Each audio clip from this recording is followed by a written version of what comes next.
가장 소개드리고 싶은 거는 저희가 이제 청년 마음건강 지원 사업이라고 해서 사실 청년들이 당장 바로 뭐 정신적인 문제로 이게 비화되기 이전에 조금 고립이나 단절을 겪을 때에 우울감이 오거나 자존감이 낮아진 상태에서 좀 전문가의 도움을 받으면 활력을 이제 찾을 수 있다라고 하는 어떤 예방적 차원에서 저희가 청년 마음건강 지원 사업을 하고 있습니다. 서울시 코비드19 심리지원단과 함께하는 마음 처방전 시간입니다. 계속해서 코로나19로 어려움을 겪고 있는 특히 우리 청년들의 마음을 맞추고 있습니다. 서울시 자살예방센터 센터장이자 마음 처방전 주치의 김현수 정신의학 전문의 나오셨어요. 네, 안녕하세요. 안녕하세요. 네. 선생님 오늘 기쁜 뉴스 2개가 있어요. 네. 하나는 긴급 재난지원금을 청년들에게 50만 원을 일시금으로 준다. 라는 내용이에요. 이 기사 네. 보셨어요? 미취업 네. 청년. 네, 봤어요. 어떠셨어요? 기뻤죠. 저희가 이렇게 YTN 생생경제와 함께 네. 청년들을 위한 노력을 정부가 좀 들어주셨다 이런 느낌이 들었어요. 우리가 한 거예요? 네, 아니 우리가 이제 노력한 거죠. 네, 네. 그냥 우리가 했다고 믿을래요. 네, 네. 그래야 힘을 내서 더 하죠. 네. 2차 긴급재난지원금을 미취업 청년들에게 50만 원 일시금 준다라는 뉴스가 들어와 있는데 사실 우리가 네. 지난주에 청년층이랑 했을 때도 네. 어떤 분이 댓글에 이러면 안 돼요. 청년들한테 자꾸 공짜 주면 안 돼요. 물들어요. 이런 댓글 사실 네. 있었어요. 아직도 네네. 우려를 표하는 분이 계시긴 해요. 그렇죠? 네, 맞아요. 그렇긴 하지만 우리 어른들의 20대랑 지금의 20대의 삶이 다르다고 하는 것을 이해해 주시는 어른들도 점차 늘어나는 것 같아요. 지난번에 어떤 방송에서 20대가 힘든 이유 중에 하나가 여행 가지 못해서 그렇다라고 하는데 이제 그게 이해가 안 간다라고 말씀하셨는데 예전에 어르신들은 좀 돈이 생기면 좋은 데 가서 밥 먹자 이 얘기랑 요즘 친구들이 조금 돈이 생기면 여행 가자란 말은 같은 말이다. 그렇게 이해를 했더니 그럴 수도 있겠다라고 말씀하셔서 현재 20대의 어려움을 이해해주는 어른들이 조금씩 늘어나고 있다. 네. 그런 희망을 가져봅니다. 알겠습니다. 또 하나의 뉴스는 사실 슬픈 내용인데 2030 여성들의 극단적 선택에 급증하고 있다. 이게 뉴스가 나왔어요.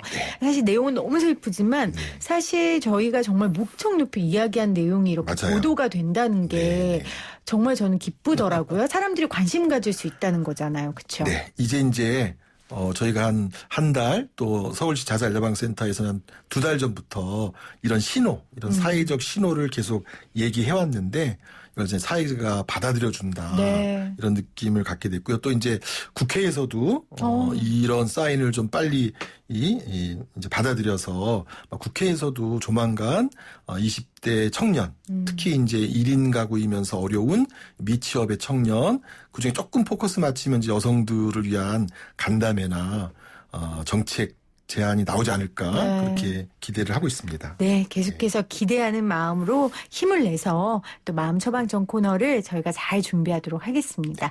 선생님 요즘에 청년들 많이 만나시잖아요.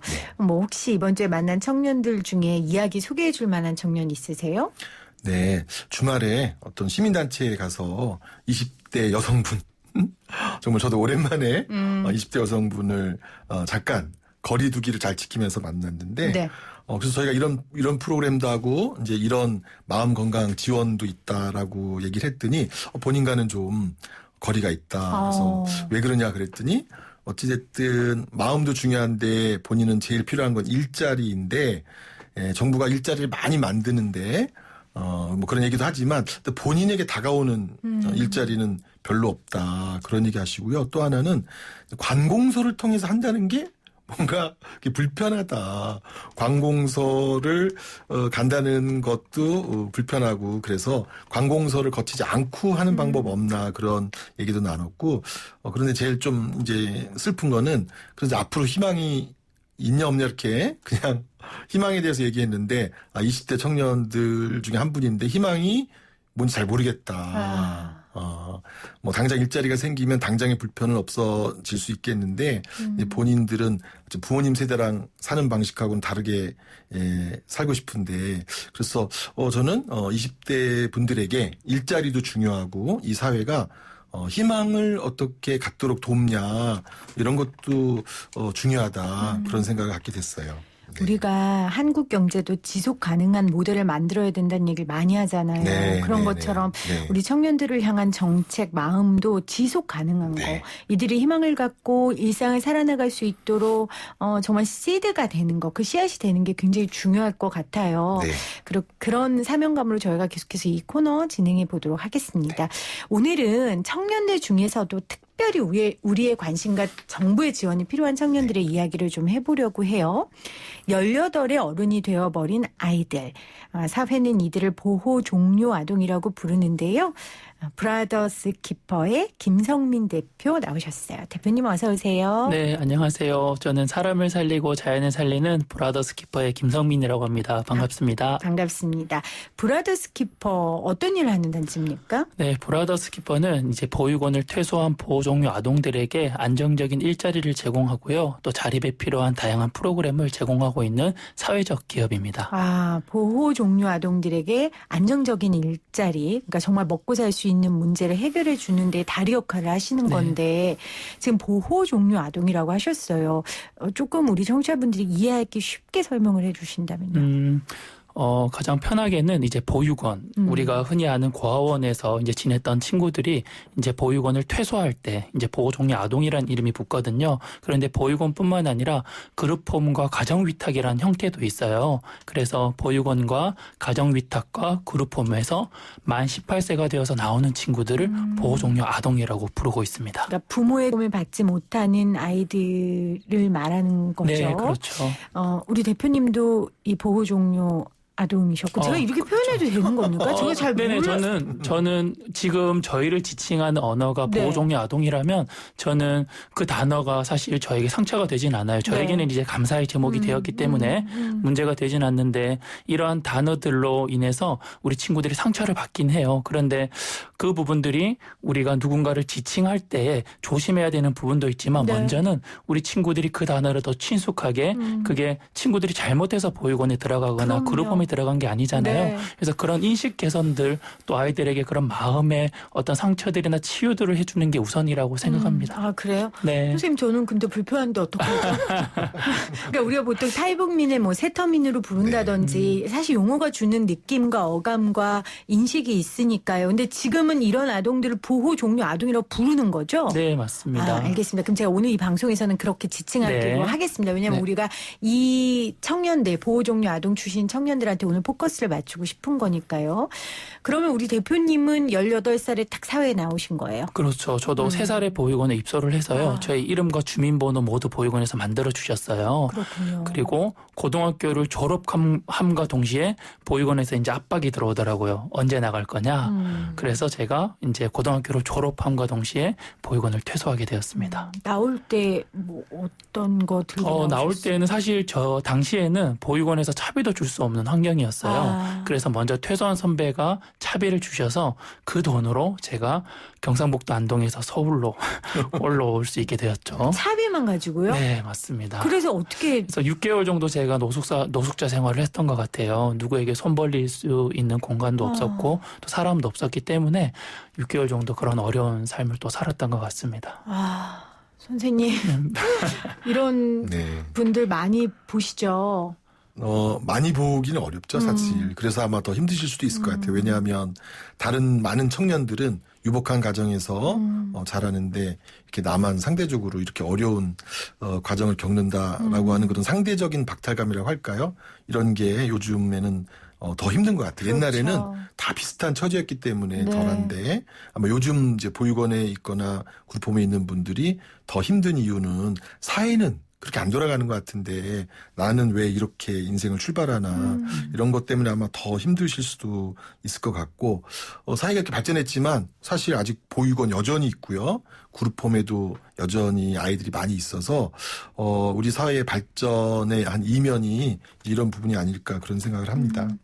지금 대표님 18 어른 그러니까 보호종료 아동이 한 해에 얼마 정도 사회에 나옵니까? 지금 보건복지부 통계에 따르면 매년 2,000명에서 3,000여 명의 아동들이 이제 보호 종료가 된다고 표현을 하고 있습니다.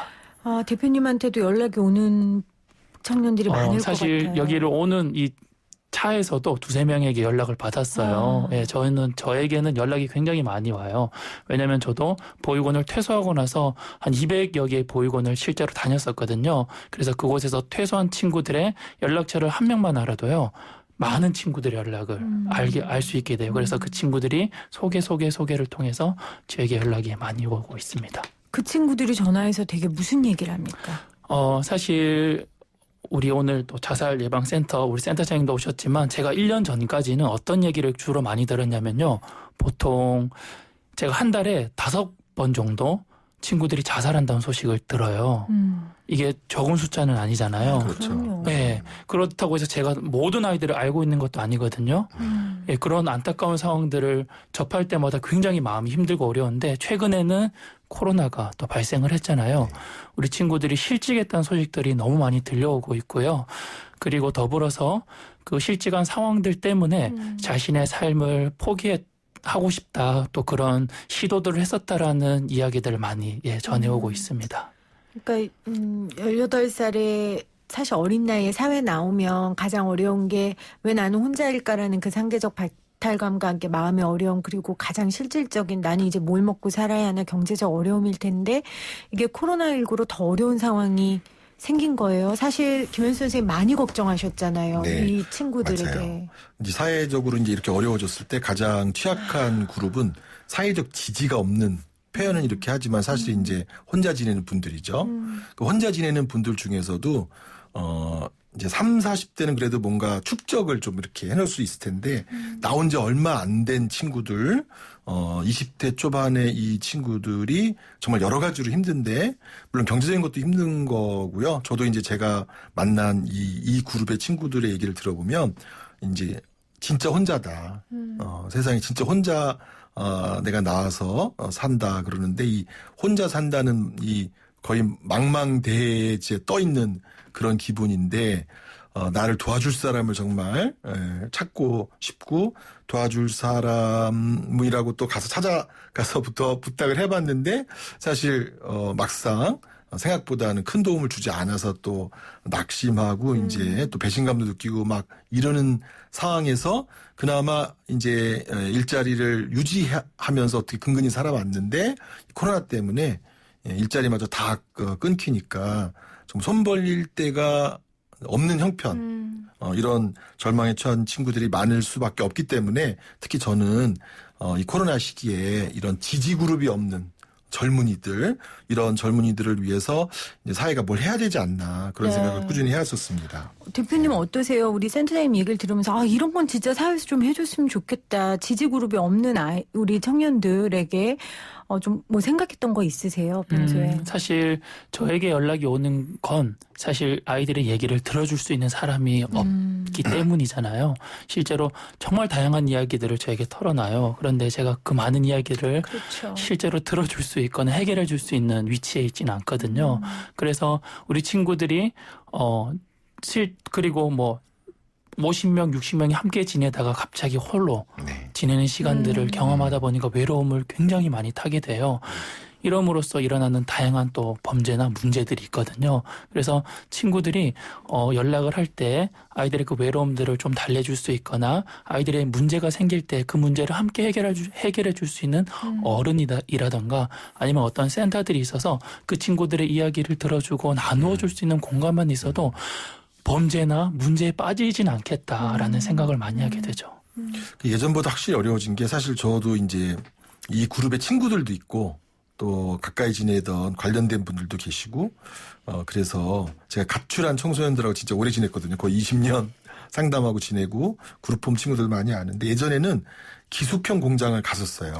졸업하고 나서. 그러면 급여도 되고 이제 숙식 여러 가지가 해결돼서 좀 거기서 돈을 벌어서 나오고 그랬는데 최근에는 이런 기숙형 공장에 들어가는 이 그룹의 친구들도 없거든요. 그렇죠. 거기는 이제 외국인 노동자들이 맞아요. 참 많이 차지하고 있고 그래서 그러니까 전보다 사실 더 갈 데가 없게 된 거예요.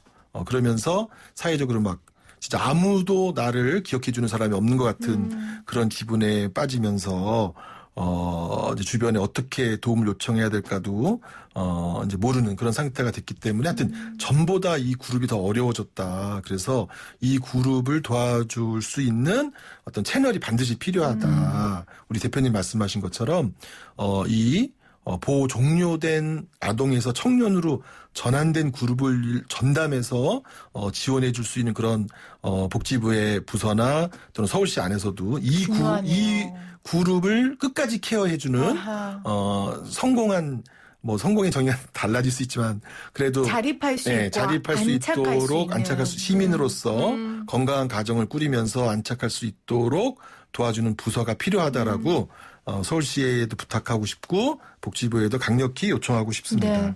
사실 김성민 대표가 지금 여기서 이런 얘기를 하고 있지만 이 이야기를 하고 이 자리에 오기까지 얼마나 많은 사연이 숨어 있겠어요. 그렇죠? 한 사람의 인생이 달린 일이기 때문에 정부에서 함께해 줬으면 좋겠고 지금은 현재 보호종료 아동들이 기관을 나오면 정착금 500만 원을 예시금으로 주는 걸로 알고 있어요. 맞습니까? 네네. 사실 보건복지부 안에서 아동권리보장원이라는 곳이 있어요. 네. 이곳에서 보육원을 퇴소한 친구들을 관리는 하지만 실제적으로 매년 나오는 친구들이 2,000명, 3,000명이 되기 때문에 모두를 다 케어할 수 있는 상황은 아니거든요. 그리고 말씀하신 것처럼 자립정착금이라는 것이 500만 원이 나오고요. 또 작년에는 시범사업이었는데 올해 이제 본사업으로 진행이 되는 게 자립수당이라는 것이 나와요. 그래서 보육원을 퇴소하고 나서 2년까지는 월 30만 원씩 자립수당이 주어져요. 잘 되네요. 조금의 관심들이 생기면서 최근에 발생했는데 그러면 이전에 퇴소했던 친구들은 어떠한 혜택이 있냐 사실 아무것도 없거든요. 그렇네요. 그래서 그 친구들에 대한 어떤 문제들, 그 친구들에 대한 안타까움들은 여전히 존재하고 있죠. 네.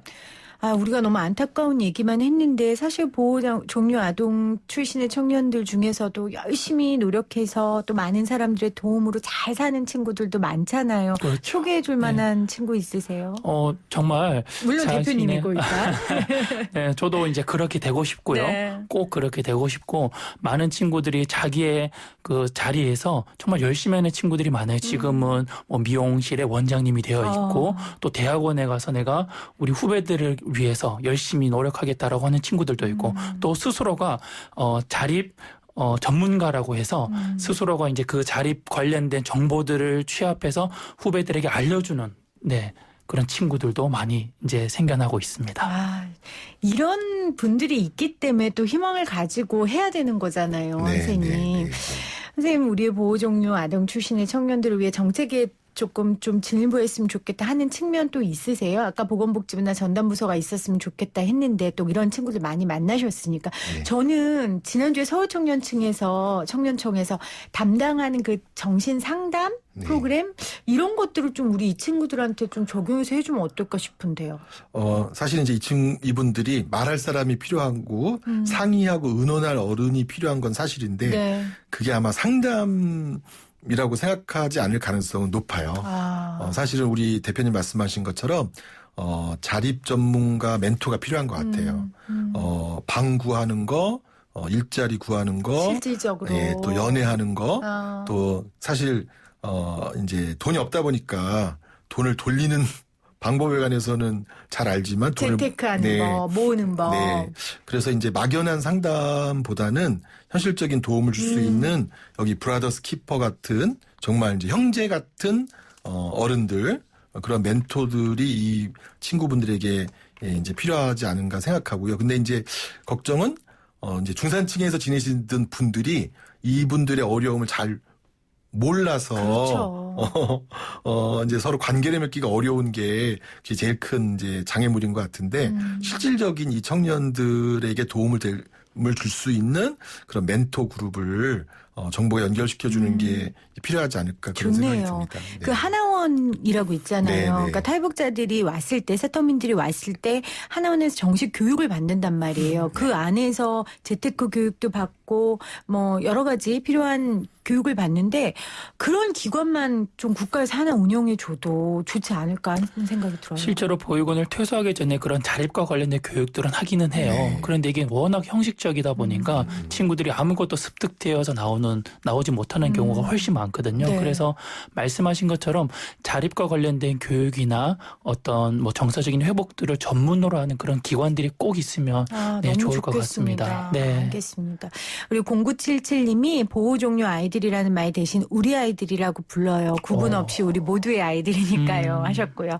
9744님은 외국의 가디언 제도처럼 한 어른이 한 명의 보호 종료 아이들과 10년, 20년 인연을 맺고 제2의 가족으로 긴 인생을 함께 걸어가면 좋겠어요. 하셨어요.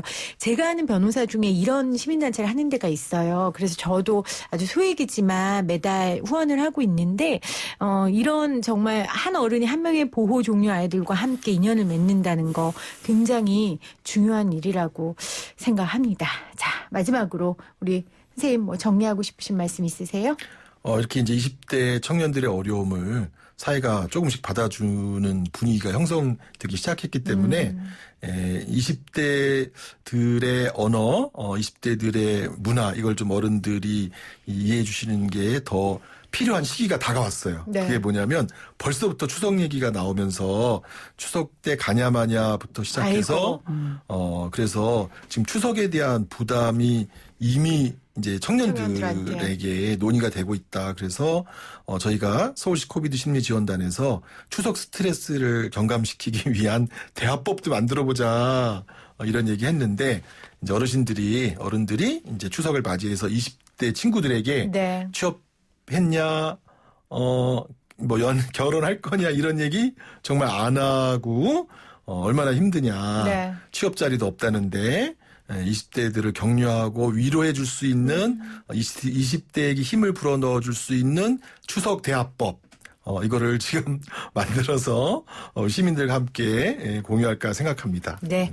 계속해서 우리 청년들을 위한 일들을 해주시길 바라고요. 우리 브라더스 키퍼의 김성민 대표님도 한 말씀 해주세요. 우리 센터장님이 말씀하신 것과 반대로 우리 친구들에게는 그렇게 잔소리를 해주는 어른이 없잖아요. 그리고 명절이 어느 때보다 더 외로운 시간이 명절이에요. 그래서 그 친구들이 그 명절을 함께 보낼 수 있는 곳이 저희 브라더스 키퍼가 있거든요. 그래서 외로운 친구들 그리고 이렇게 함께 보낼 수 있는 시간들이 필요한 친구들이 있으면 저희들에게 연락을 꼭 주시면 저희가 그 명절을 조금 더 풍성하게 보낼 수 있도록 한번 노력을 해보겠습니다. 너무 좋습니다.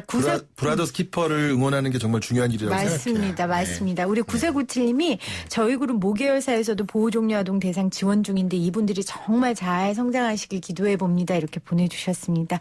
오늘 함께해 주신 두 분 정말 감사하고요. 이 방송 들으면서 마음을 보태주신 청취자분들께도 인사를 드립니다. 고맙습니다. 네, 고맙습니다. 감사합니다. 8656님은 재난지원금 이스타항공 노동자들에게 못 쓸까요? 어쨌건 저는 어떻게든 버틸 수 있을 텐데 노동조합장님 인터뷰 때 말 못 잊었던 거 아직도 생각납니다 하셨어요.